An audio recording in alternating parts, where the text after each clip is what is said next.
Eu vou convidar, então, aqui já para formar a nossa mesa, o Marcelo Iqueda, de Fortaleza, que vai apresentar a fala Hibridismo entre ficção e documentário do cinema brasileiro contemporâneo.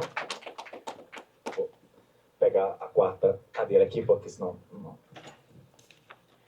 Em seguida, já vou chamar aqui para compor a mesa também o Carlos Leite, do Rio de Janeiro, que vai apresentar a fala Especulação dos Objetos na última trilogia documental de Patrícia Guzmán, Nostalgia da Luz, O Botão de Pérola e A Cordilheira dos Sonhos. E, por último, o Everton Guedes, que vai apresentar a fala Um Arquivo a Serviço da Descrença, Contradições e Contaminações em Serras da Desordem. Eu vou... as falas, né? Ou seja, vocês vão ter um tempo de 15 minutos... Eu vou passar um aviso para vocês quando estiver faltando 5, quando estiver faltando 1 minuto. E aí, no final, quando as 3 falas foram completadas, a gente vai abrir para perguntas e discussões. Beleza? Vou passar, então, a palavra... Eu estou supondo o consentimento de vocês, tá? Mas vou passar a palavra aqui para o Marcelo. Bom, boa tarde a todos e todas. É um prazer estar aqui em Palmas, no Pensamento Cinema. Quero agradecer a organização do evento, a possibilidade de estar aqui, essa comunicação. Acho muito bacana, muito saudável essa proposta do evento em combinar comunicações com apresentações de filmes, né? Gosto muito dessa ideia do pensamento vir a partir dos filmes, os filmes são pensamento, as comunicações também são cinema. O meu próprio trabalho no cinema também combina muito essa ideia da crítica, da crítica de cinema, com a teoria, com a realização. Então, acho essa proposta muito saudável, permeável. Bom, eu tenho muito pouco tempo para fazer a minha apresentação, e a partir da proposta do evento, né, então, falar um pouco do hibridismo entre ficção e documentário no cinema contemporâneo brasileiro. E então, eu estruturei em 3 partes, né? Primeiro, eu vou fazer alguns apontamentos gerais, teóricos, conceituais sobre essa questão, e vou tentar falar sobre isso pensando filmes do cineasta carioca Alain Ribeiro, né?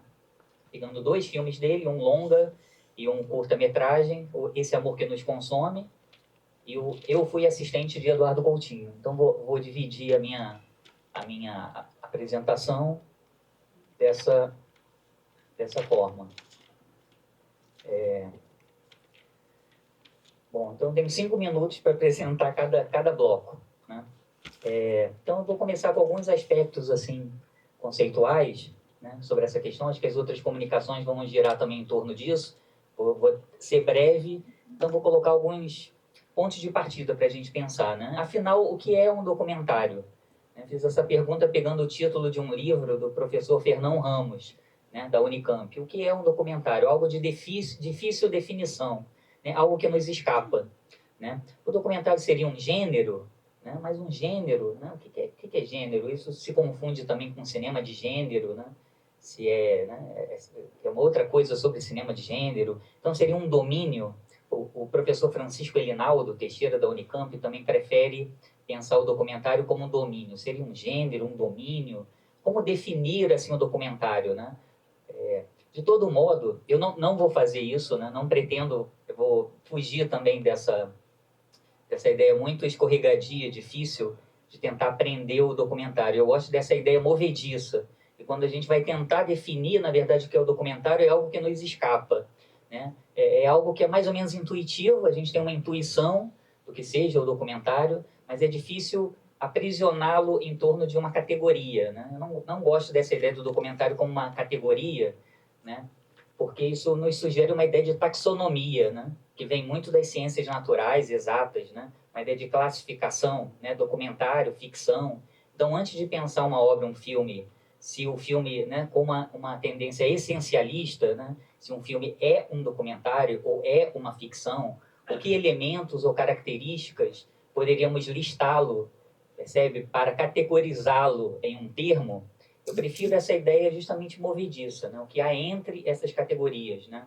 Obras que não conseguem se encaixar ou aderir plenamente a essas categorias, né? Porque as categorias são uma taxonomia, né? São caixinhas. Então, se é um réptil, um anfíbio, né? As ciências naturais conseguem ter elementos, princípios mais concretos para definir essas diferenças, né? No caso das obras artísticas, culturais, essas definições muitas vezes nos escapam, né? E eu, particularmente, não sou bom assim para definir em definições. Eu prefiro justamente, então, essas tendências movediças, né?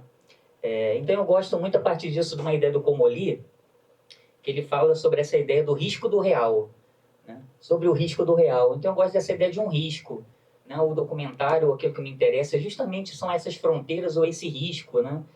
Ou seja, essa ideia contra o controle pleno, né, das circunstâncias de produção. Um filme de ficção, ele é baseado nessa ideia de uma previsibilidade, né? O roteiro, a decupagem, né? O diretor tem um controle pleno das circunstâncias de produção. O real insere esse risco, né? Que vem a partir do que é o incerto, o provisório, o imprevisto e o descontrole como potências, né, de criação. Né?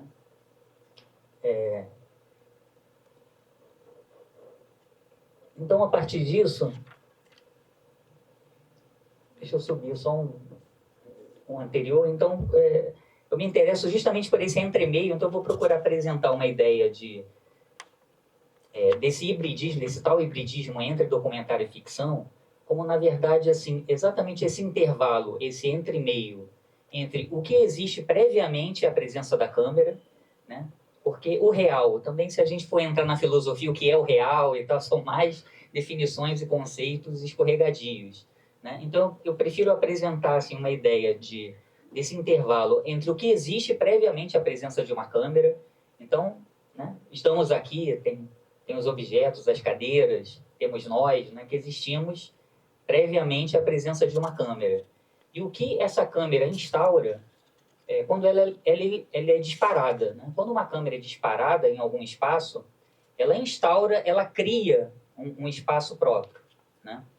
Percebe? Então, para mim, esse hibridismo entre documentário e ficção vem dessa dobra, desse entremeio, né? Entre o que existe previamente à presença da câmera e o que a câmera, uma vez disparada, ela cria e atua nesse espaço, nesse lugar, né? Eu me interesso, então, justamente por esse intervalo indefinível, né? O quanto há de real em um filme, né? Então, antes de definir um filme como documentário ou como ficção, essa ideia de que todo filme tem um pouco de documentário e um pouco de ficção, né? É uma espécie de graus, ali um contínuo que um filme vai percorrendo, né? Então, o quanto há de real em um filme. Mas muitas vezes não é possível precisar, né? O quanto aquilo é real ou não, ou o quanto aquela situação ou a atuação daquela pessoa é transformada uma vez que uma câmera é disparada. Não é possível definirmos com precisão. Não é possível dizer, mas talvez apenas sugerir ou intuir, né? Então, eu listo aqui uma série de um conjunto de filmes brasileiros contemporâneos, a partir dos anos 2000, que trabalham nessa oscilação, né? Entre, de novo, o que existe previamente à presença da câmera e o que uma câmera dispara, né? Não é algo novo na história do cinema. Se a gente for pensar desde Nanook e o Esquimó, um filme que é considerado o primeiro documentário, né? Você já tinha elementos ficcionais, elementos que a câmera transformou, o que o cineasta atuou para criar um mundo que não era propriamente aquele mundo dos esquimós. Mas eu acredito que no cinema contemporâneo brasileiro, existem uma série de elementos que tornam, que potencializam o debate entre esses elementos, né? Bom, então, a partir dessa primeira apresentação geral, eu vou, então, examinar os filmes. Vou falar sobre 2 filmes desse realizador carioca, que é o Alan Ribeiro. O primeiro é curioso falar dos filmes do Alan. O Alan é um realizador carioca da UF, do Rio de Janeiro, de meados dos anos 2000. Eu até estudei com o Alan, sou contemporâneo do Alan.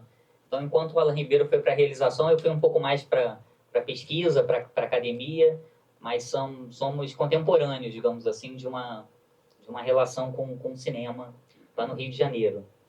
E o Alan, ele tem uma característica muito curiosa de fazer filmes populares, mas também uma espécie assim, de pensar o popular fora dessa ideia do popularesco, né? Fora de de um modelo, sabe, esgarçado do popular, que muitas vezes a televisão, o consumo de massa traz, como, por exemplo, se o popular é o Zorra Total, é o sinônimo, sabe, do Zorra Total, não tentar pensar um popular ou um olhar sobre a periferia de uma outra forma, né? E aí, Esse Amor que Nos Consome é um longa-metragem, o primeiro longa-metragem do Alan Ribeiro, ele estreou em 2012 no Festival de Brasília, e é um filme que, a princípio, se apresenta, então, como um documentário sobre a companhia de dança Barbot. Rubens Barbot e Gato Larsen têm uma companhia de dança, né, e eles enfrentam uma situação pessoal delicada, que essa companhia ocupa um casarão na Lapa, no centro do Rio de Janeiro, e a companhia é sediada nesse espaço e que eles moram nesse lugar, né? Então, o filme trabalha nessa relação entre criação e vida. É um grupo artístico, é um grupo de dança, cujos ensaios acontecem nesse espaço, né? E eles moram ali, né? É a casa, né? Percebe? É o ateliê de trabalho e é também a casa do Gato Larsen e do Rubens Barbot, né? Que formam também um casal, né? Eles são um casal homoafetivo, né?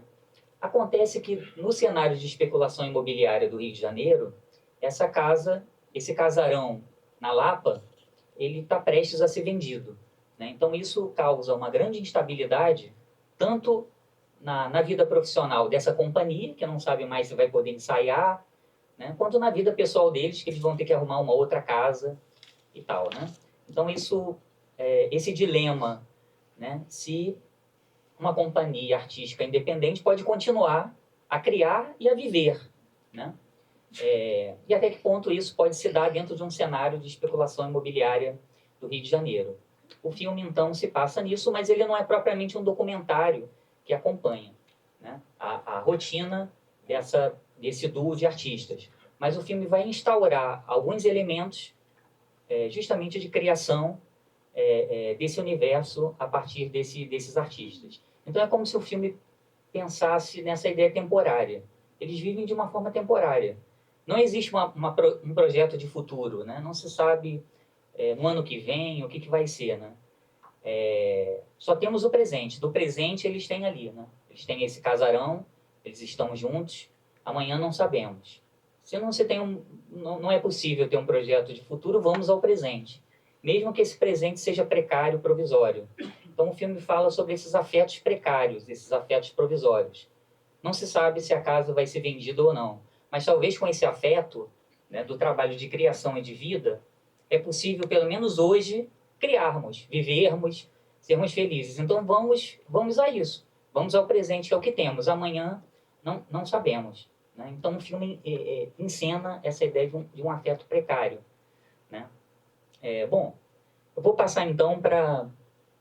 Eu fui assistente do Eduardo Coutinho, que é um curta que o Alan fez logo depois. Aqui no final, tá vendo esse casarão que está à venda?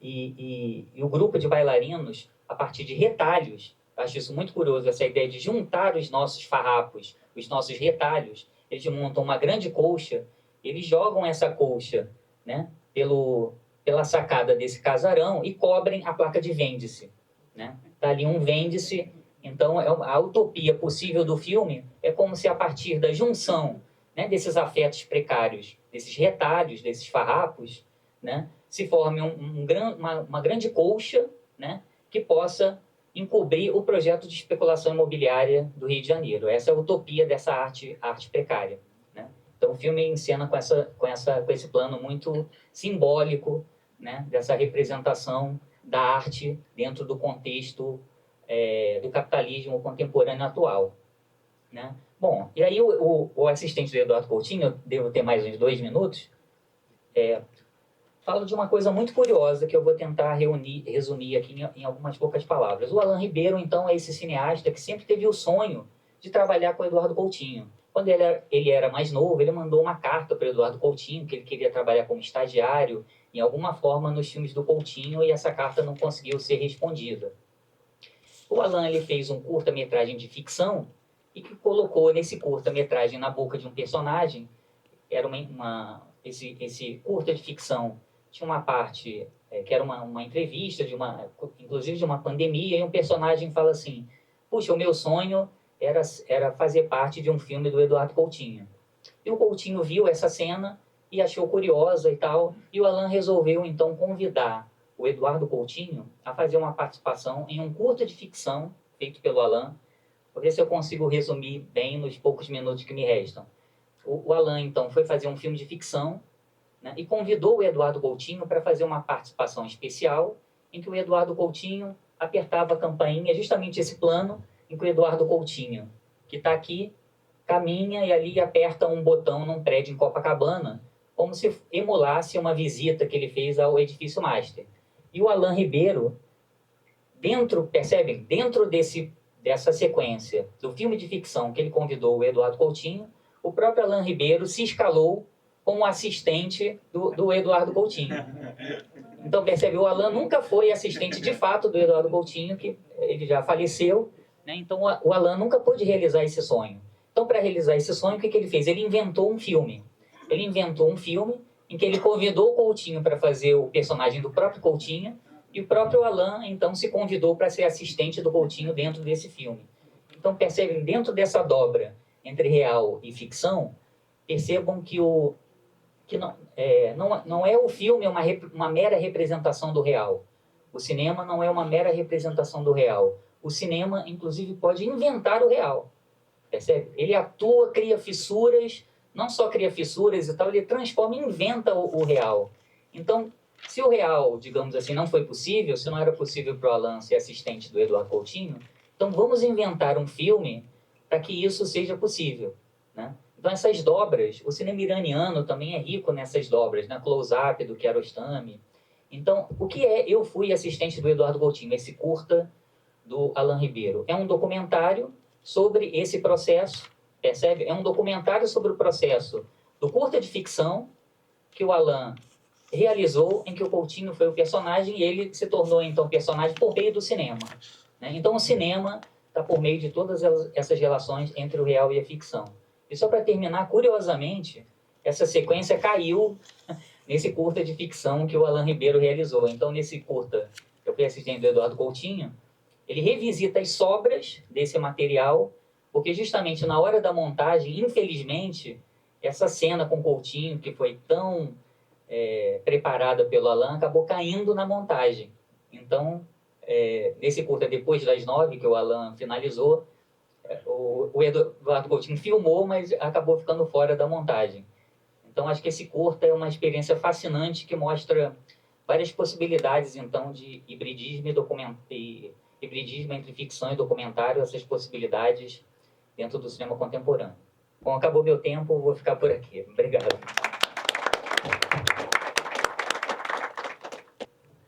Opa, obrigado. Agradecer os organizadores do evento, coisa muito interessante essa relação, fazer um evento em que junta essas duas coisas, né, digamos, como se fossem coisas separadas, mas não são, e isso é um exemplo, né, esse evento é um exemplo disso.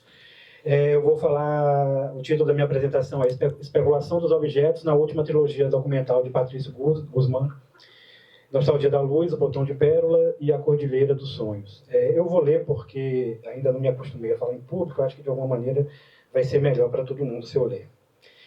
Vamos lá, introdução. A trilogia cinematográfica do cineasta chileno Patrício Guzmán, né, com os títulos que eu falei, abordada no presente trabalho, já foi objeto de diversas interpretações. Aqui eu vou fazer o seguinte, eu vou ter que pular algumas coisas aqui por conta do tempo, então eu não vou falar aqui o nome das interpretações que eu nomeei aqui. O que importa aqui é relatar nessas apresentações, né, uma espécie de existência relativamente silenciosa, a qual, em alguma medida, se espalhou dos filmes para essas análises, né, para as análises do filme, e que, no entanto, é preciso fazer emergir em sua força reveladora. Trata-se da linguagem, ou melhor, da relação estabelecida entre a linguagem do homem e a linguagem das coisas, que, nesse caso, foi mediada por objetos e coisas, entre eles, objetos cinematográficos. Nos lançando no desejo de surpreender o sentido dessa revelação, inicialmente estabeleceremos um diálogo entre a trilogia mencionada e alguns textos do pensador alemão Walter Benjamin. Os dois textos sobre a linguagem mais conhecidos de Benjamin, sobre a linguagem em geral e a linguagem do homem, de 1916, e a tarefa do tradutor, de 1923, argumentam a favor da especificidade de uma relação de escuta fundadora entre o ser humano e as coisas em geral. No segundo momento, serão abordadas as contribuições... Esse segundo momento, acho que eu vou pular, tá? Só para avisar. No segundo momento, serão abordadas as contribuições de uma disciplina relativamente nova, a materialidade dos meios. O intuito final é estabelecer uma continuidade entre as duas formas de argumentar a favor da relação virtuosa entre os seres humanos e os demais entes existentes. Para isso, por meio de alguns apontamentos retirados de autores dessa nova disciplina, o diálogo estabelecido será aprofundado na direção de um conceito de experiência em que a relação citada se radicaliza, convergindo ao seu próprio modo com cosmovisões ancestrais, mas também mantendo a sintonia real com os entes e as redes que perfazem o nosso tempo. Essa abordagem reivindica, assim, uma nova ligação forte entre ética, estética e política. É preciso lembrar que o presente trabalho, além de ser experimental, por tentar articular autores de linhas teóricas inicialmente compreendidas como distintas, ainda está em processo de feitura. Isso é, sua montagem ainda está sendo testada. Para começar esse itinerário, será de grande utilidade assistir a alguns trechos de um dos filmes, o Nostalgia da Luz. Em razão do tempo disposto, serão projetados trechos que eu editei, trechos dos primeiros 8 minutos de Nostalgia da Luz. Tratam-se de trechos paradigmáticos. Qualquer um dos dois? Qualquer um dos dois.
Estos objetos, que podrían haber sido los mismos que había en mi casa, me recuerdan ese momento lejano cuando uno cree que deja de ser niño. En esa época, Chile era un remanso de paz aislado del mundo. El tiempo presente era el único tiempo que existía.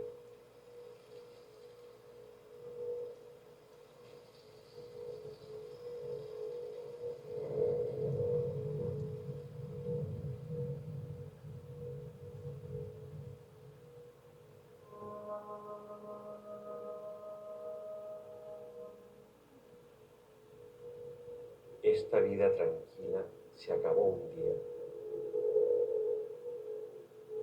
Un viento revolucionario nos lanzó al centro del mundo. Yo tuve la suerte de vivir esa aventura noble que nos despertó a todos. Esa ilusión quedó grabada para siempre en mi alma.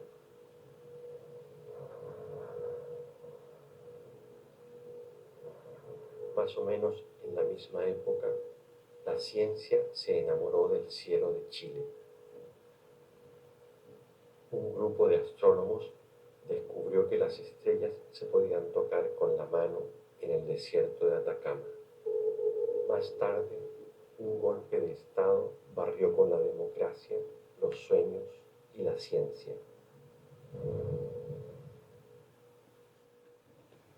As cenas iniciais do filme trazem consigo uma série de elementos fundamentais que permeiam toda a trilogia. Primeiro, há uma exposição minuciosa, uma decupagem, né, de objetos ou coisas que mediam os discursos cinematográficos desenvolvidos.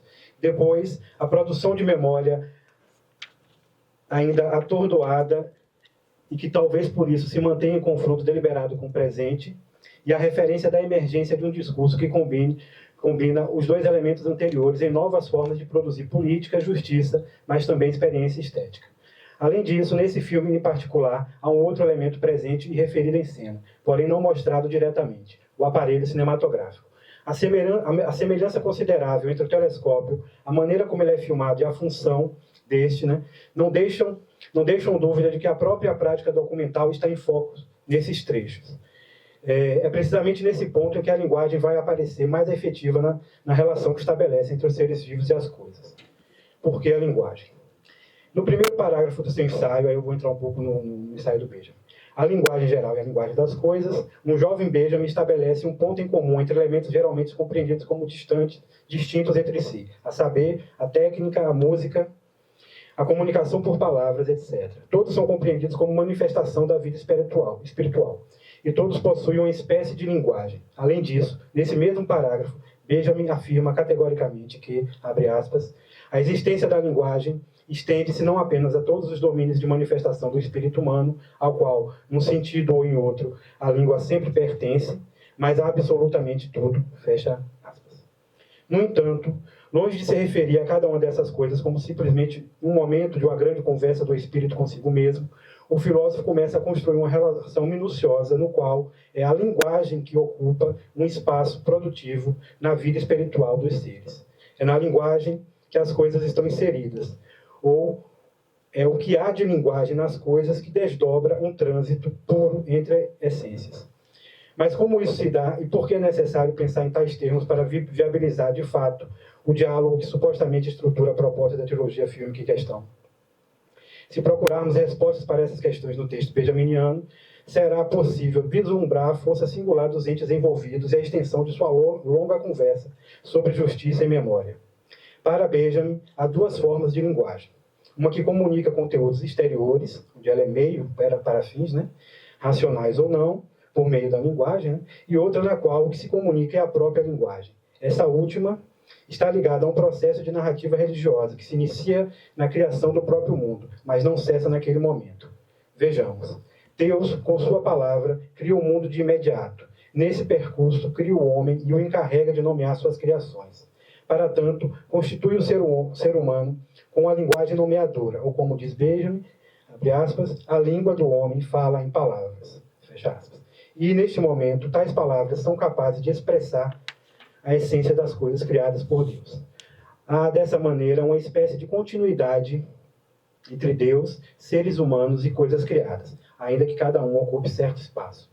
Mas, desde o início, não foi afirmado que as coisas também possuem linguagem, que, por isso, todas as coisas estão aptas à comunicação? Sim, enquanto a linguagem das coisas não contém o puro princípio, abre aspas, o puro princípio formal, que é o som, toda a natureza, desde que se comunica na língua, fecha aspas. Ou seja, cabe àquele ser cuja língua fala em palavras, revelar a essência de cada coisa que aparece na essência linguística dela. Outro ponto importante dessa relação é o fato de que não é a essência das coisas que se revela, mas sua essência linguística, ou seja, não há acesso inteiro às coisas, em sua forma supostamente ideal e pura. Por isso, esse trabalho da linguagem não tem fim, pois a essência da coisa não se esgota uma vez comunicada. Ao contrário, antigos utensílios domésticos, eletrônicos e brinquedos são mostrados. Um quarto infantil é sugerido. Todo esse espaço é composto pelo áudio do diretor, que agora nos fala sobre a sua infância no Chile bucólico, abre aspas, em que nada ocorria, fecha aspas. Por fim, somos levados para o deserto, onde assistimos os observatórios e somos surpreendidos pela poeira na tela. Ao fundo, a narração off nos conta sobre um momento de mudanças no Chile, quando o vigor toma conta do país, um sopro revolucionário, e os primeiros observatórios são instalados. Mas eis que, numa interrupção violenta, os projetos de mudanças que se iniciavam são abruptamente interrompidos por um golpe de Estado.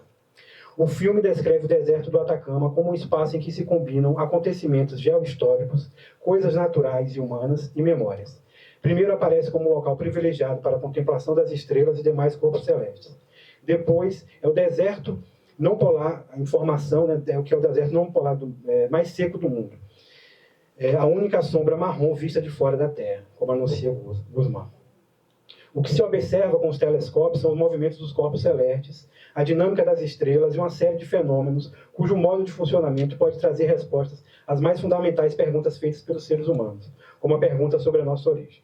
Tal possibilidade, nos esclarece um astrônomo entrevistado, está ligada ao fato de que o que se observa é sempre o passado desses fenômenos. Além disso, um dos outros cientistas entrevistados nos lança numa desconfortável presença do passado em todo o espaço em que vivemos, já que o fenômeno da visão demanda sempre um tempo para sua realização, de modo que, segundo ele, estaríamos sempre no passado. O presente não passaria de uma linha delicada da qual muito pouco pode ser derivado. Fora do observatório, no deserto, o cineasta se depara com inscrições milenares nas pedras. Já não há mais dúvida, toda a busca se realiza no passado. O único espaço possível de habitar. É onde estão também a câmera e nosso olhar ao ver o que a câmera nos mostra. Em outra sequência, novos elementos do passado se instalam nas camadas do deserto. O filme faz surgir como testemunhas. Agora, arqueólogos e familiares de presos políticos assassinados pela ditadura militar instalada no Chile procuram vestígios de corpos. Também não há presente para eles. A câmera vagueia pelo deserto. Pistas são procuradas. Com o tempo, ficamos sabendo que foram as características materiais do deserto que o transformaram tanto em um centro de observação quanto em uma espécie de cemitério clandestino. A ditadura civil-militar chilena durou 17 anos, matou um número gigantesco de pessoas e espalhou seus corpos em variados lugares para dificultar que eles fossem reconhecidos. Como relatam os personagens, o trabalho de busca segue há pelo menos 30 anos, e muito já foi encontrado, mas uma das irmãs envolvidas nessa busca nos diz, ou nos alerta, abre aspas, eu quero ele inteiro, ele foi embora inteiro, não quero pedaços, fecha aspas. A demanda é irreconciliável e absolutamente justa. Já no final do filme, outro cientista explica como as explosões das estrelas espalharam os elementos que formam o cálcio dos ossos dos seres vivos.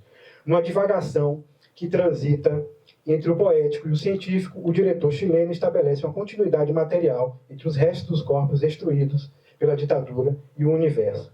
Sua frase final coroa o método em que tal divagação ganha força política. Abre aspas, a memória tem a força da gravidade, sempre nos atrai. Só para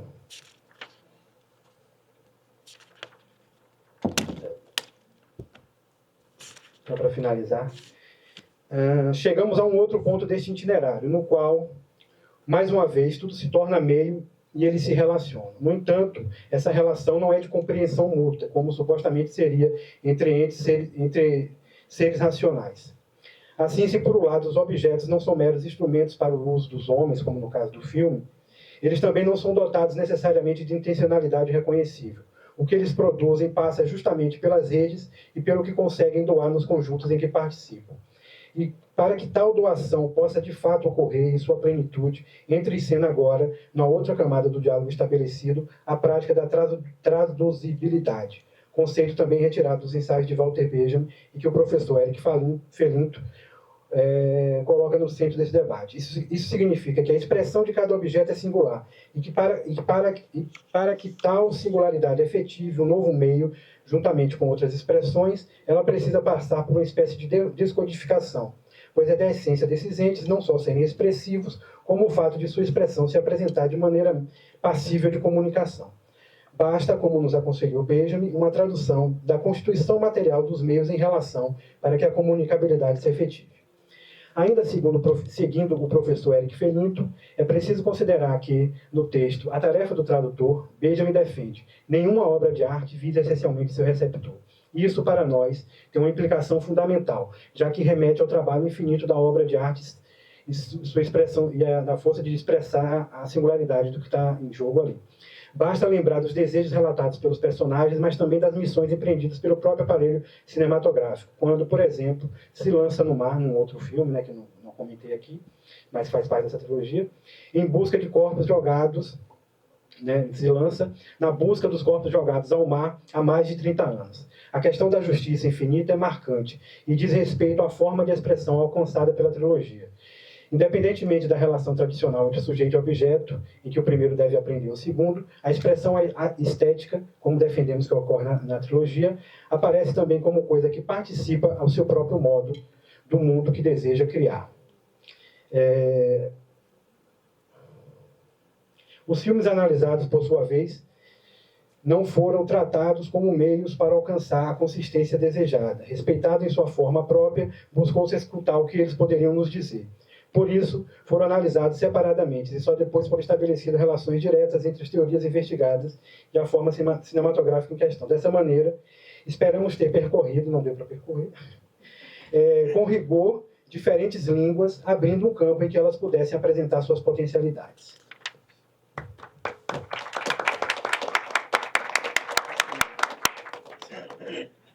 Boa tarde, gente. Massa estar aqui. Estou conhecendo Palmas pela primeira vez. E já com esse evento, né, que é um evento... É o primeiro evento, assim, que eu conheço, que chega até mim, pelo menos, que dá essa centralidade toda, né, uma discussão que a gente sabe que é muito presente nos estudos de cinema, né, de documentário, que são essas relações tênues, quebradiças entre o que é imagem e o que é realidade, né, até onde uma está dentro da outra, contaminando a outra e tensionando a outra. E a ideia é pensar um pouco disso a partir desse filme aqui, o Serras da Desordem, que a gente vai ver um pouquinho melhor ao longo da fala, mas é um filme de 2004, do Andrea Tonacci, eu gosto de abrasileirar o nome dele, e é um filme que dá continuidade a muito disso que a gente já está comentando, conversando aqui desde a primeira fala da abertura, mas eu acho que ele ele vai para outro lugar, assim. Eu acho que ele é um pouco mais radical, porque o que a gente está discutindo são tensionamentos entre essa imagem, essa capacidade de apreensão do real. Esse filme, ele parte de outro lugar, assim. Ele já parte de uma noção, de um pressuposto que é muito evidente, tanto no discurso, como na forma, como na não narrativa do filme, que é a noção, que é a centralidade de que o cinema e a imagem não conseguem, de forma alguma, dar conta da realidade. Principalmente na realidade... Estou com problema para passar isso.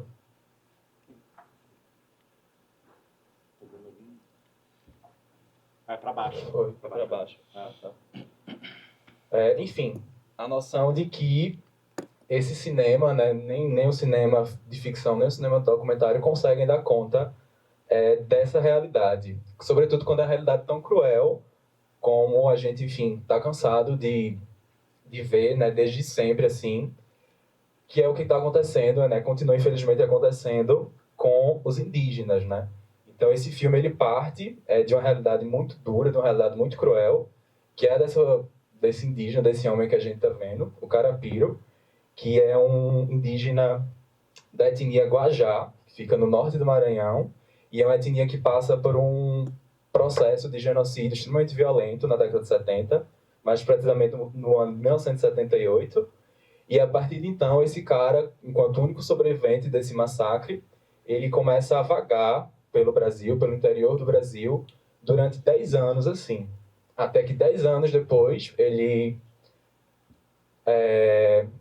consegue, né, um diálogo. Ele não é falante de português, inclusive fala algo ali do tronco tupi-guarani bem arcaico mesmo, assim, bem antigo. E ele consegue, após muitos anos, ser assistido por uma família, mas no interior. E só em seguida é que ele vai entrar em contato, né, com indianistas, sobretudo com Sidney Possuelo, e enfim, e vai ter um final de vida, assim, talvez mais tranquilo. E, além dessa história, né, dessa figura, desse protagonista em si, outra questão muito interessante, que é bem central também para o filme de Tonacci, é que esse caso ele tem toda uma repercussão assim, midiática enorme. Inclusive, a ideia é pensar aqui um pouco do filme. É um filme bem heterogêneo, é um filme bem grande, é um filme bem imenso, que não dá nem sonhando a gente arranhar em 15 minutos. Mas a proposta da minha fala é fazer uma leitura, assim, um vislumbre desse filme através da lógica do arquivo. E partindo, sobretudo, né, dessa repercussão midiática e dessa reportagem, em especial, que é uma reportagem, assim, que me incomoda profundamente. É uma reportagem bem curta, eu acho que são cerca de 2 minutos, do Globo Repórter, onde a gente vai ter o cara, né, o repórter entrevistando o indianista, o Sidney, e do outro lado o Carapiro. E ela incomoda por uma série de coisas, assim. Ela incomoda pelo discurso que traz, assim. O cara que tá lá narrando, tá falando coisas como ele é dócil, ele é... Enfim, coisas que parecem tão, sei lá, na carta do Pero Vaz de Caminha ainda. E, por outro lado, tem outra coisa que me incomoda mais ainda, que é a forma, né, como esse corpo, como essa pessoa que tinha acabado de ser... eu não gosto da palavra integrada, mas enfim, que estava chegando pra gente, assim, é a forma como ele se coloca. Inclusive, um dos discursos, uma das falas dessa reportagem do que o narrador faz, é que ele não fala português e, enfim, ele comenta brevemente isso, mas eu acho que ele nem precisa, né, falar português para a gente entender o estado de espírito que ele está. E é uma imagem extremamente incômoda, ele está o tempo todo numa posição bem curvada, assim, ele está claramente desconfortável com aquela situação toda, né? Eu acho que não tem como a gente não pensar na relação, né, do portador da câmera, né, com esse corpo indígena que teve por tanto tempo colocado tão do outro lado, né, tão com um abismo tão grande assim. Acho que não tem como pensar nisso, né? E além disso tudo, junto disso tudo, ele tem uma postura corporal que está o tempo todo nesse lugar de desconforto. Ele segura o tempo todo a mão do indianista, meio que, não sei, é uma mão muito incômoda. E o pé, que é essa imagem que eu trouxe, que eu decidi trazer, que eu acho que dá um pouco desse desconforto. Mas, enfim, a minha fala, ela parte um pouco disso aqui, desse incômodo, né, dessa coisa que arde, assim, se a gente quiser, sei lá, trazer um Huberman já para a discussão. Mas é uma imagem que fica em mim, porém ela não é central, ela é central para a minha fala, mas ela não é central para o filme. Pelo contrário, o filme, ele traz um uso de arquivo extremamente heterogêneo, assim. Inclusive, essa reportagem, ela tá no meiozinho do filme, assim, no miolo. Eu acho que se você não tiver mais atenção, ela pode até... Acho difícil passar despercebida, que ela é muito forte. Mas ela tá lá no meio de um monte de imagens, né, de turbilhão de imagens. É um uso de arquivo extremamente extenso, uma pesquisa muito, muito dura, assim. São fontes e suportes diversos. A gente tem desde, sei lá, jornais, a filmes ficcionais. Eu vou trazer um momento daqui a pouco, logo em seguida. Mas jornais e, enfim, e fotos, né? Fotos desse encontro. E a ideia, assim, é pensar justamente como esse arquivo, né? Eu acho que se a gente quer discutir a noção de realidade, de real dentro do documentário, eu acho que é inevitável a gente contornar o lugar do arquivo, né? O arquivo, ele foi por muito tempo considerado quase que um monolito, assim, da verdade, né? Aquele lugar onde o realizador, o pesquisador, vai recorrer à busca de alguma verdade, né? De um passado quase que congelado ali, né? Quase que petrificado ali, né? Uma noção muito monolítica, assim. E o cinema contemporâneo, né? Não só os realizadores, mas a gente tem correntes enormes de teoria, assim, inclusive noções de contra-arquivo, né, que estão sendo bem discutidas, assim, tensionando, né, esses limites, né, essas possibilidades do arquivo. E aqui eu trago um trecho do texto da Andrea França, uma pesquisadora que eu gosto muito, e inclusive é outro dos pontos de partida da minha fala, e ela está falando o seguinte: da simples satisfação dos prazeres voyeuristas e do desejo de ver e saber sempre mais, o espectador de tornar-se é forçosamente alçado a uma outra instância, misto de desconfiança e crença diante da imagem, né? É um pouco daqui que eu estou partindo, né? Pensar esse arquivo não como um afirmador de verdades, não é uma volta a um passado colocado, bonitinho, encerrado, fechado, né? Mas pelo contrário, é um arquivo que está tensionando, que está acionando uma série de estratégias de descrença, né, perante essa imagem e o mundo que está ali em relação com ela. Misto de desconfiança e crença diante da imagem, que lhe confronta com questões tais como do que se trata, né? Quem é, qual é a história, né? Segundo quais relações de força. Uma coisa importante de falar é que a linguagem, né, do filme ela é escolhidamente antididática, tá? Não é um filme linear, não é um filme que está interessado em contar a história dele. O drama está todo lá, mas ele está muito mais interessado em como a imagem está trazendo, está tentando alcançar esse drama tão real, assim. Inclusive, se a gente estivesse falando de uma história mais tradicional, talvez o filme provavelmente pudesse terminar justamente nesse momento de redenção, né, alguma para esse personagem que passou anos e anos vagando, mas o filme faz exatamente o oposto. O filme começa com o protagonista fazendo trabalhos ali com fogo, né? Inclusive o Xavier tem um texto maravilhoso que é justamente chamado As Artimanhas do Fogo sobre o filme, e ele começa e termina no mesmo lugar, porém com uma pequena diferença, né? Que na última cena o diretor está em cena conduzindo, dirigindo toda a situação, né? Então eu acho que se ele quisesse propor uma história tradicional, ele talvez terminasse em outro lugar, que não evidenciando, né, essa feitura, essa condução da imagem, né? Então me parece que o filme está muito mais interessado em entender como o cinema está agenciando, né, não representando alguma realidade, algum nível de realidade, mas como ele está justamente isso que o Ikeda colocou, provocou logo no começo, né? Ele está inventando alguma coisa a partir de um lugar específico, que nesse caso é inventado através de uma montagem extremamente difusa, de uma narrativa completamente antilinear, e é um filme bem caótico, assim. Inclusive é um filme que eu assisto e eu fico perdido, assim. Primeiro pelas emoções que vão surgindo, né? Um filme bem forte. E segundo porque ele não está de forma alguma interessado em explicar ou em pegar no braço, como a gente está, enfim, acompanhado a ver ou nos telejornais, ou sei lá, no grosso, assim, do documentário. Por isso que a provocação da França logo no começo, né? Ele está tirando a gente, enquanto espectador, desse lugar de conforto, né? Ele está pensando... ele está propondo outra... Eita, meu Deus. Ele está pensando outra coisa, eu vou correr um pouquinho. A segunda fala, né, da simples satisfação dos prazeres voyeuristas e do desejo de ver e saber sempre mais, o espectador de tornar-se forçosamente... Ah, não, meu Deus. É porque eu tô acompanhando por aqui, desculpa, gente. A gente já está no segundo slide. Se Serras da Desordem, assim como os outros filmes já citados acima, travam um embate com a produção audiovisual contemporânea e com o campo do cinema documental, é porque suas imagens ativam simultaneamente no espectador a dúvida e a crença, o distanciamento e a identificação, a impressão de realidade e o artifício. Distante da lógica onde as imagens nos parecem frequentemente dadas por graça divina, desprovidas de ambiguidades, nestes documentários, elas se mostram como fruto de escolhas, articulações, elipses e reticências, né?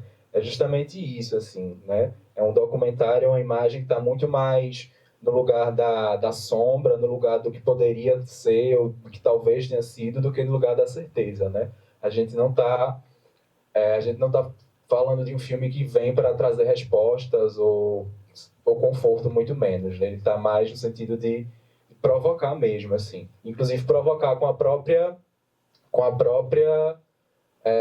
noção de feitura da imagem, né? A imagem ela não tá esvaziada, né? Ela não está naturalizada, ela está em construção, ela está em jogo, então ela está em disputa.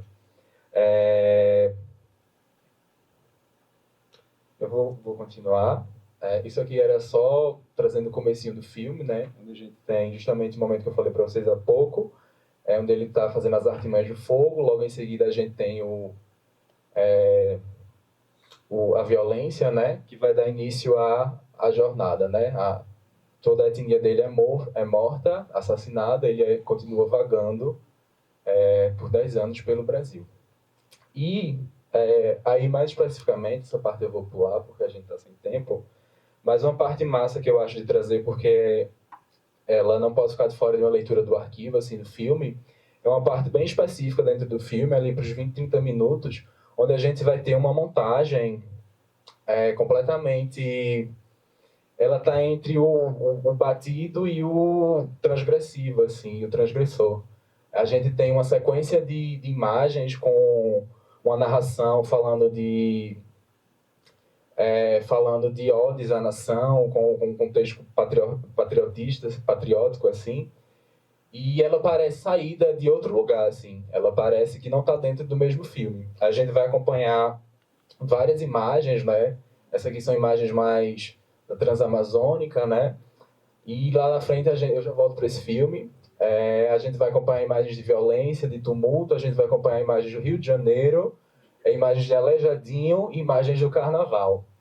E no meio de tudo isso, com o samba ao fundo e com vozes de narrador, a gente tem uma porta para esse outro filme imenso, que eu tô com 5 minutos, não tô com menos de 5, né? Não dá para nada. Mas é um filme que ele aparece, é um lance do filme, é um trechinho que aparece ali por segundos, e ele abre espaço para uma discussão enorme, né? Pelo paralelo que esse filme está evocando com esse outro filme enorme, né, da década de 70, que é um filme absurdo, assim, né, onde a gente vai acompanhar justamente esse caminhoneiro extremamente ufanista, né? Ele é Iracema Transamazonas, desculpa o nome do filme. É Iracema Transamazônica, do Bodansky. Isso.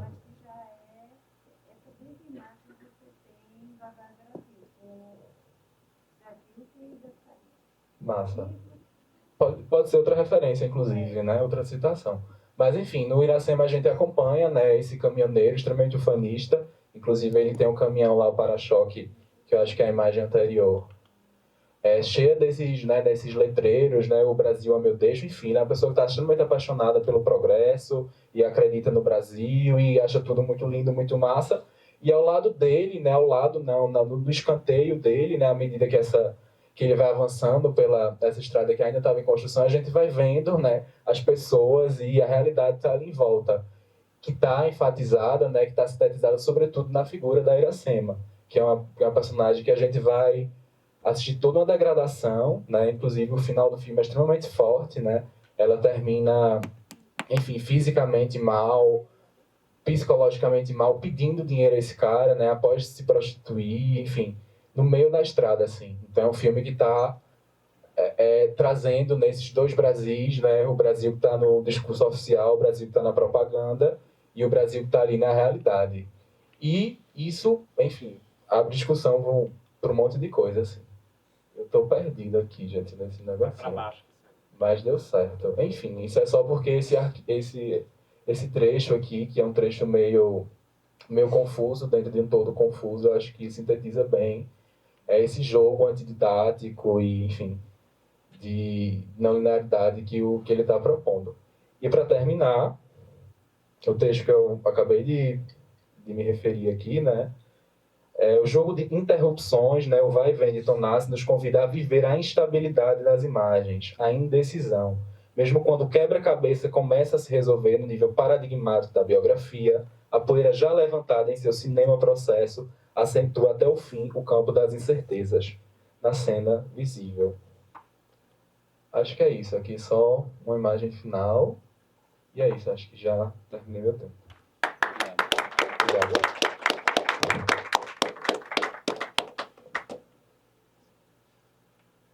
Obrigado, Everton. Obrigado, Marcelo. Obrigado, João. Carlos. Eu vou então passar agora para tentar fugir aqui da microfonia, que aparentemente me acompanha, passar a palavra para alguém que tenha perguntas, quer fazer um questionamento. Lucas, né? Oi, gente, sou o Lucas Lírio, um dos curtas que vai rolar amanhã. Queria falar com o Marcelo, que é um tema que me interessa bastante, justamente a geração que você estuda. E essa ponte entre o documentário e a ficção, essa fricção que existe, ela se dá muito na montagem, né? A gente, enquanto realizador, consegue manipular o material, tanto nessa questão do arquivo que você falou por último, a criar ficções ao desejo da obra.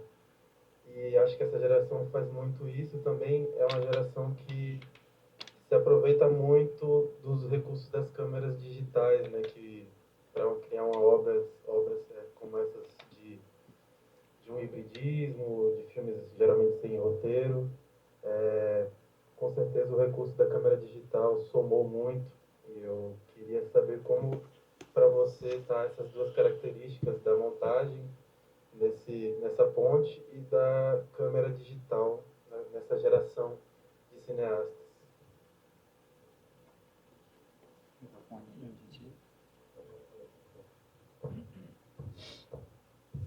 Obrigado, ótima pergunta, né? Porque eu sempre falo assim, tem, digamos assim, duas formas de se fazer um filme, né? A primeira forma é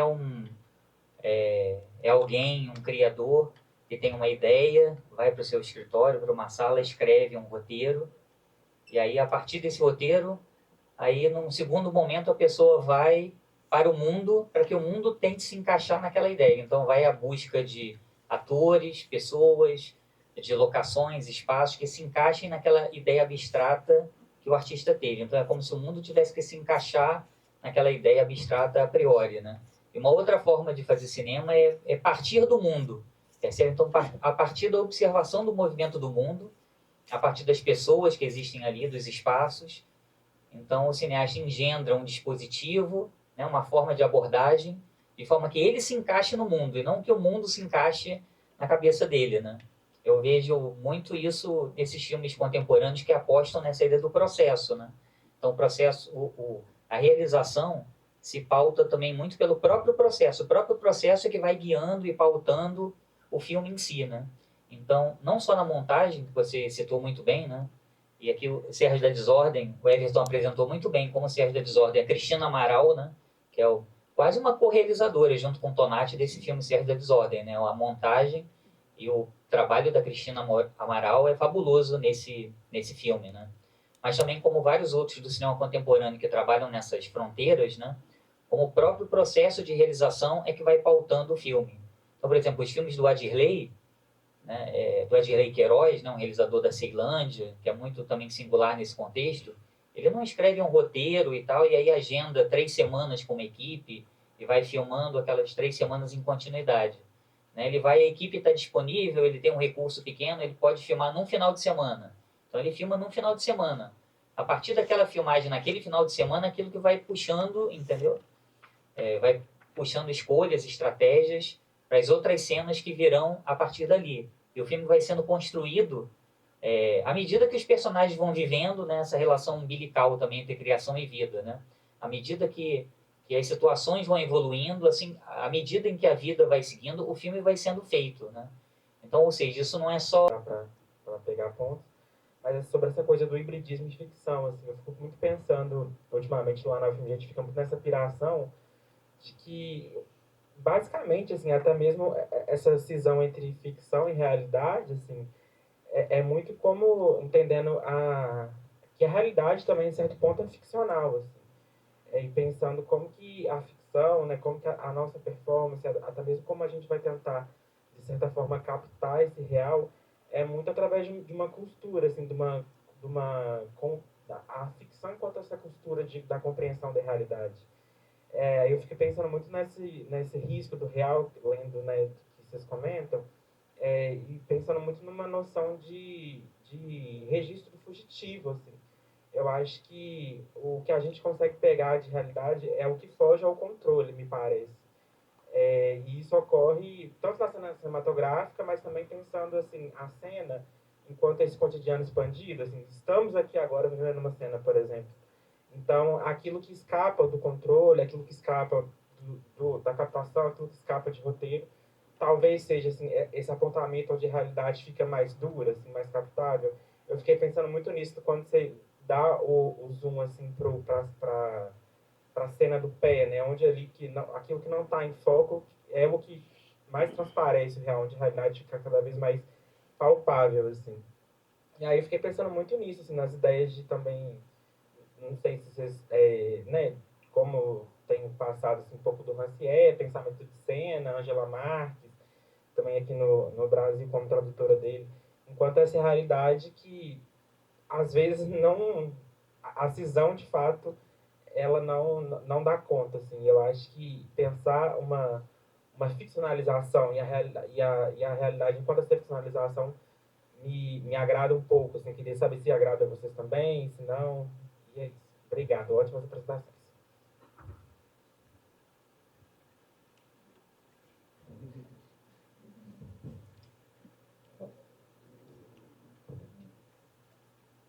amigo, eu acho que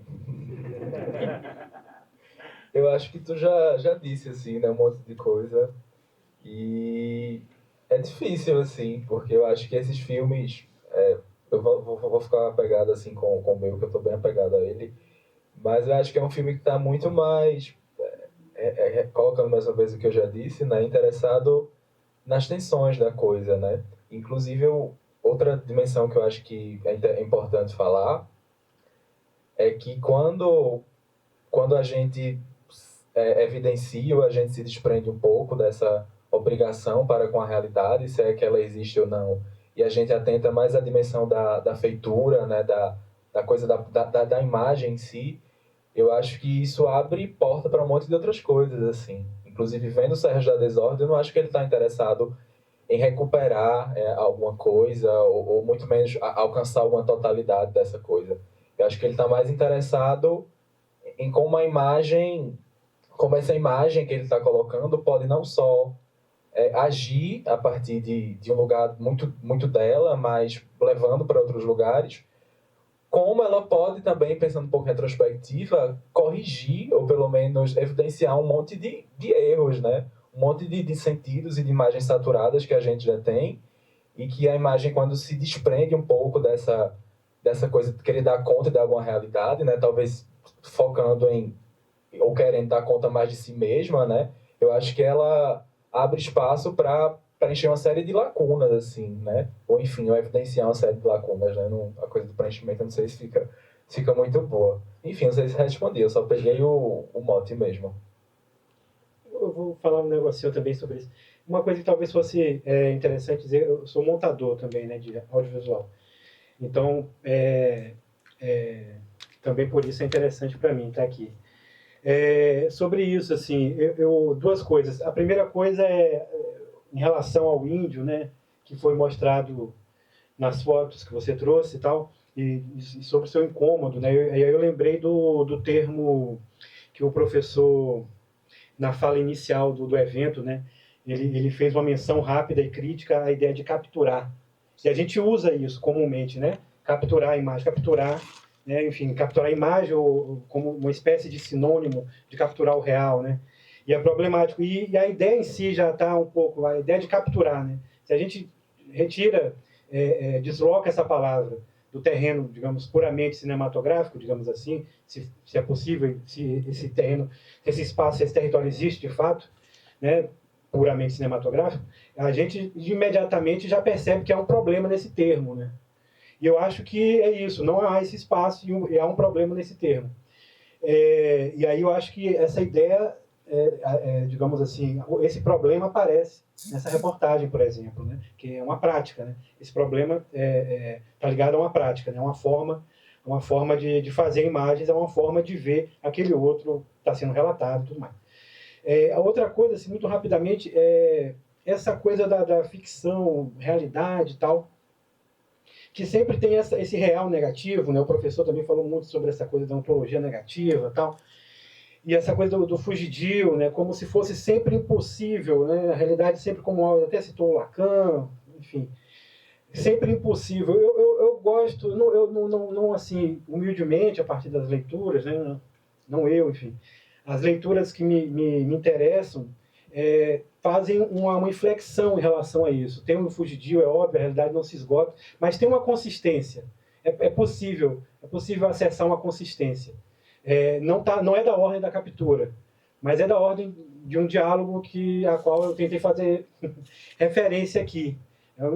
E que faz referência, por sua vez, a ideia de cosmopolítica, a ideia de cosmotécnica, a ideia do pensamento ameríndio, a ideia da filosofia da técnica de Gilberto Simondon, enfim, a ideia que supõe uma relação de diálogo entre entes que não, digamos, que não estão submetidos ao diálogo do homem, né, ocidental, a razão, a racionalidade. Porque quando a gente fala dessa realidade fugidia, isso digamos assim, colocando em termos esquemáticos, isso é fruto de uma crítica sei lá, à racionalidade ocidental. É corretíssima essa crítica, mas talvez seja o caso, e é o caso em algumas disciplinas, de digamos assim, dar enfim, colocando esquematicamente, dar um passo além disso, né, e perceber verdades pragmáticas, já tem todo um campo em torno desse tipo de noção, né, que dizem respeito ao reconhecimento de alguma coisa que, de fato,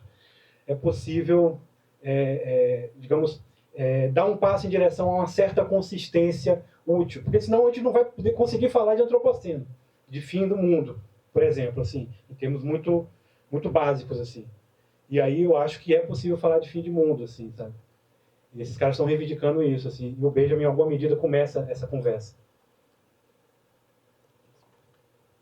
Não, vou só fazer uma observação breve que você falou, me fez pensar assim muito também, porque para mim assim também pouco importa se são assim documentários ou ficções, né? Mas são filmes, né? No fundo são filmes, né? Então acho que cada vez mais essas fronteiras, essas categorias, acho que as obras desafiam essas categorias e problematizam essas próprias fronteiras, né? Acho que isso que é interessante. E a apresentação do Everton também foi muito bacana por nos fazer ver assim que eu acho que esses filmes contemporâneos eles partem também de uma ideia de crise da representação, né? Porque a imagem sempre foi vista como representação de um mundo, né? A imagem representa um mundo e o documentário clássico, né, sempre teve essa ideia ligado à verdade, à informação, ao conhecimento, né? E eu acho que o que esses filmes contemporâneos fazem é problematizar essas construções, né? A apontar para essa crise, né? Uma crise da própria imagem, né? Do estatuto da imagem, hoje na contemporaneidade. Eu gosto muito de um filme que é A Imagem que Falta, um filme do Hit Pan, que justamente é um filme que investiga um genocídio no Camboja, numa situação muito particular no Camboja, dos campos de trabalho forçado no Camboja. O diretor é um sobrevivente desse genocídio, mas as imagens que sobreviveram dos campos de trabalho forçado foram produzidas pelo próprio regime. Então as imagens não dão conta do que de fato foi, né? Então, a partir da crise das imagens que sobreviveram, né, dessas imagens que existem, o cineasta produz imagens próprias, né, produz com bonecos de argila, né, porque não existem registros fotográficos que deem conta da experiência dele, né, como parte do vencido, que as imagens foram produzidas pelos vencedores, pelos opressores, né? Então, ele como oprimido, ele não se reconhece nessas imagens. Então, ele produz essas imagens, ou seja, ele inventa, né, uma representação do real, com bonecos de argila, né? Então, acho que são mais um exemplo, né, de um filme contemporâneo que, para além desse debate se é ficção ou documentário, até que ponto ou se é real ou não, mas que problematizam justamente esse estatuto da imagem na contemporaneidade. Obrigado, gente. Nós temos mais 2 inscritos, só para avisar assim, tem o Luigi e a Maria Helena, né? Depois a gente vai encerrar para a gente conseguir conservar o nosso intervalo longo, né? A gente voltar à noite, mas obviamente as conversas devem continuar, né? Durante o intervalo, assim espero. Luigi. Boa tarde. Parabenizar vocês pela apresentação, gostei bastante. Mas a minha pergunta vai diretamente para o Carlos e para o Everton. Carlos, infelizmente, o meu corpo não está sabendo lidar com essa quantidade de água no meu corpo e eu acabei saindo no início da sua apresentação. Mas eu queria que você especificasse o seguinte: se essa análise que vai ser feita, ela vai se restringir a um filme ou a todos? Você falou sobre experimentalismo, está experimentando. E eu gosto disso, desse movimento, o pensamento, ainda mais pensando Benjamin. Claro, quando você lê um livro como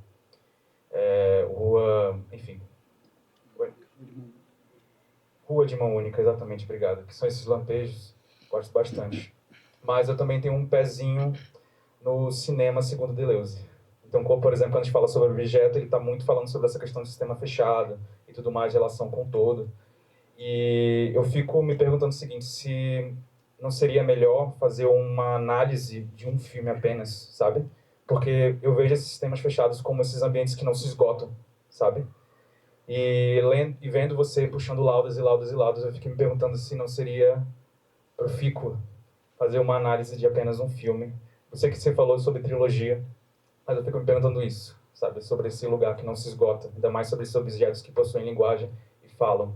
ainda mais nessa relação com o todo, nessa correspondência. E quanto ao Everton, me chamou a atenção uma coisa, você falou sobre Didi Uberman, e particularmente você estava falando sobre essa lacuna do arquivo. Só que eu fico me perguntando se você vai usar ele, porque em algum momento, por exemplo, quando a gente lê Imagens Apesar de Tudo, ele acaba colocando o cinema sob a perspectiva do Godard, como esse lugar onde o arquivo, ele vai poder, a realidade pode ser restituída de toda a sua honra, alguma coisa assim, que é uma das frases que o Godard fala no História do Cinema.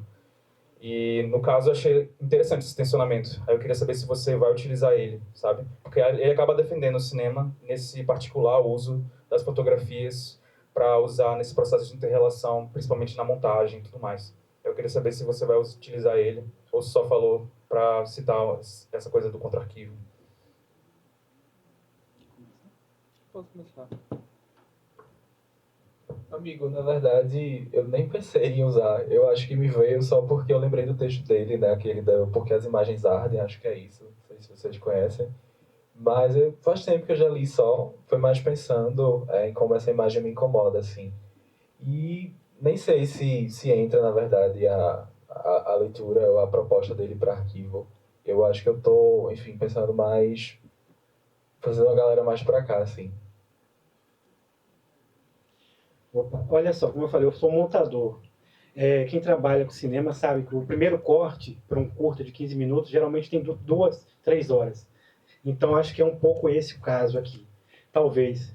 Quer dizer, tem muito material e tal. A ideia de analisar a trilogia é porque acho que seria em alguma medida seria suficiente falar de um filme só, mas os 3 estão ligados, assim, deliberadamente ligados, e acho que também fazer referência a essa ideia de interminável, assim, que é uma coisa do próprio trabalho do Patrício, né?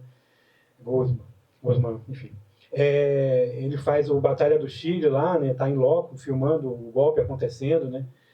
E, para quem não sabe, ele é chileno, então filma lá as manifestações a favor e contra o Salvador Allende e acaba sendo surpreendido pelo golpe, né? Militar, civil-militar, patrocinado pelos Estados Unidos, enfim, um avião que vai, joga bomba, aquela coisa toda. No final tem uma surpresa terrível, mas uma surpresa, inclusive, do primeiro filme do Batalha do Chile. Mas a ideia também de fazer referência a isso, sabe? Essa permanência desse problema na vida dele também. E como deu para falar aqui, fazer referência a essa coisa interminável. Eu quero ele inteiro. Ele foi embora inteiro. E aí eu acho que o excesso aqui também, talvez não, era um pouco para ressaltar a impossibilidade, mas a necessidade de relacionar a impossibilidade como alguma coisa atual e que deve ser contemporânea ao processo de busca, né, digamos assim, de busca por justiça, né, que não tem nada a ver necessariamente com direito.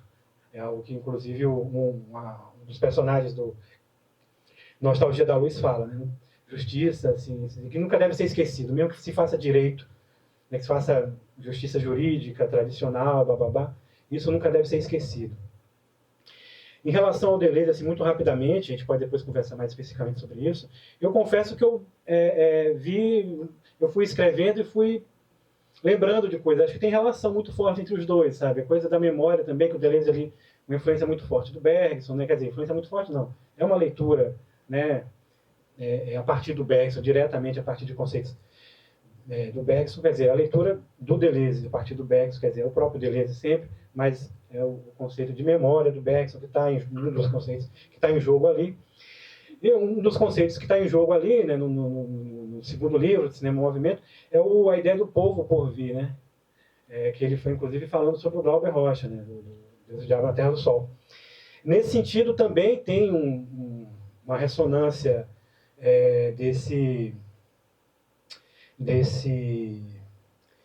disso que é interminável, né? Quer dizer, falar de povo ali naquele momento, né? Eu acho que é um livro eu acho que é da década de 80 já, ou final de 70, 80. Agora, acho que 80 é alguma coisa, acho que é 83, 84, não lembro exatamente. Mas é da década de 80. Aí falar de povo, esse termo, né, ser utilizado em meio à ascensão do pós-modernismo, é quase uma heresia. É quase uma heresia. No entanto, ainda o povo, ainda é o povo que está em jogo ali, ainda há alguma coisa fundamental de um sujeito coletivo, que não é o mesmo sujeito coletivo tradicional, sei lá, das análises marxistas, proletariado, enquanto ser negativo, aquela coisa toda do Marx lá, que, enfim, tem até relação um pouco com essa coisa do real aí, que o professor também falou, né? Não é esse, é um outro, né? Um outro que não está presente, mas, no entanto, atua. Né? Então, acho que também, eu acho que tem relação com Deleuze, sim, em diversos sentidos. Obrigado pela pergunta.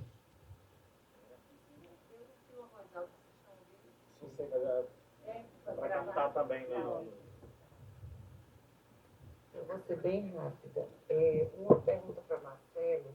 Na verdade, não é uma pergunta. Eu gostaria que você, nessa questão do hibridismo, ficção, documentário, você assistiu, claro, Retratos Fantasmas de Kleber Mendonça, né? E ele transforma o documentário, ou o suposto documentário, em ficção no fim, né? Ele tem essa visão sobre a cidade. Eu queria que você comentasse, o que é que você pensaria sobre essa fronteira que é bem frágil, vamos dizer, e que tem tudo a ver com o que o colega falou ali, que eu não captei o nome, de que quando você cria ficção, parece que a ficção vem um desejo da própria obra no documentário de ficcionalizar, ou a ficção, quando se trata de uma realidade concreta, que o caso é o desaparecimento, no caso de Retratos Fantasmas, para quem nunca assistiu, é o suposto documentário sobre o desaparecimento das salas de cinema de rua na cidade do Recife, certo? Mas, no fim, é transformado esse documentário, parece que ele pede para ser ficcionalizado, tá? Essa é uma ideia que eu tive, viu, Marcelo? Assim, só para você comentar rapidamente. E, Everton, é só para saber o seguinte: qual é a noção de arquivo ou contra-arquivo que você usa, já que você disse que a galera é mais para cá? Que galera é essa mais para cá? Nossa. Começa aí. Pode começar tu. Então, a galera mais pra cá são autores bem brasileiros, assim, três textos de 2008, e são textos que estão justamente partindo desse lugar. Primeiro, estão inseridos, isso é algo que eu não disse, é muito importante dizer, estão inseridos em discussões de memória, né? André França, inclusive, vai retornar, o Bergson vai retornar o Deleuze, né, para pensar uma noção processual de memória, né? Então, ela parte dessa noção de um filme não como uma volta a algum passado monolítico ou finalizado, né, mas como um processo mesmo, né, mas como algo que está ali mais permeado por lacunas e por questões e abrindo, disparando para vários lugares ao mesmo tempo, se contradizendo, né, contaminando o que é verdade e o que é invenção, do que algo que está necessariamente registrando, né, ou capturando, né, essa alguma realidade. Eu acho que essa é a noção que está bem presente assim, nesses três textos que eu estou trabalhando, tem ali nas referências do finalzinho, e a proposta um pouco dessa fala foi justamente focar nisso, que é algo que aparece nos três textos, mas não está de uma forma mais central em nenhum dos três. Assim. Então, eu achei interessante aproveitar essa lacuna. Enfim, respondi? Eu quero saber quais são as referências. Mais para cá, você disse que a galera que você traz... Sim. Então, são três textos, né? Três textos. Andréa França, Entre a Memória e o Documental, o Arte e Mais do Fogo, do Ismael Xavier, que está na coletânea, que tem vários textos sobre o Sérgio da Desordem, e uma pequena trechinho de Filmar o Real, da Cláudia Mesquita e da Consuelo Lins, que fala também sobre esse filme, justamente partindo dessa lógica de uma descrença perante a imagem, uma imagem que está mais acionando incertezas do que... Oi? Exato.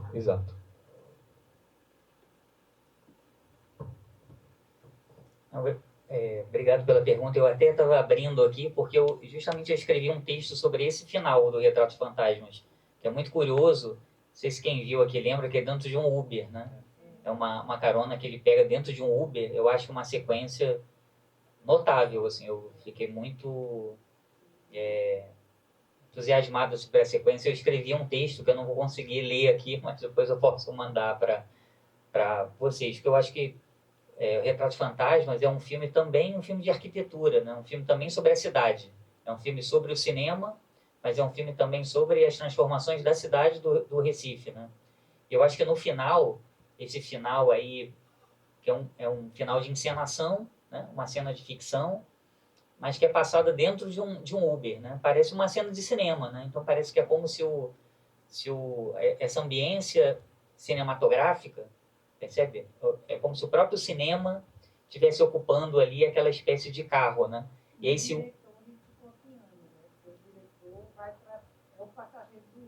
o próprio Kleber se materializa ali, ele está presente sempre como voz, né? Over, mas ele se materializa ali dentro daquele carro. E é o Uber, né? Um Uber, sabe, que é algo que está assim entre o íntimo e o privado, né? Não é, entendeu? O carro do Kleber, mas também não é um transporte coletivo. Então é quase esse espaço assim do Uber como esse espaço, sabe, que não é a cidade nem a casa dele, é esse espaço de trânsito, né? Então, e o próprio Uber é um sintoma desse nosso não pertencimento à cidade, né? Eu até comento que é diferente do final. Tem um filme do Rogério Scanzerla chamado Documentário. É um dos primeiros curtas que o Rogério fez, que é um curta de ficção.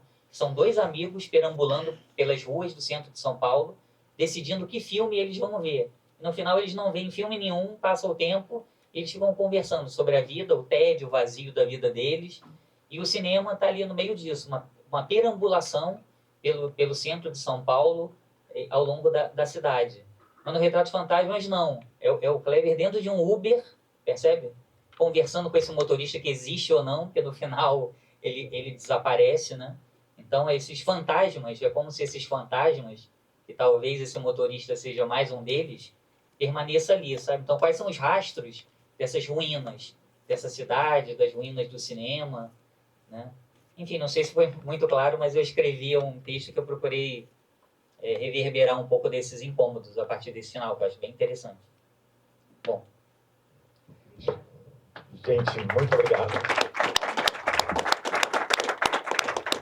Agradecer muito ao Carlos, ao Marcelo e ao Everton pelas ótimas comunicações, pelas falas maravilhosas. A conversa continua durante o nosso intervalo, né? E nós voltaremos aqui às 7 horas. 7 horas, né? Não sei, enfim, como a gente não vai ter uma das comunicações, né? O Rodrigo não pôde vir. Nós começaremos às 7 horas a segunda sessão de comunicações. E aí, mais tarde, nós teremos a segunda sessão de curtas. Ok, gente? Então, até daqui a pouco.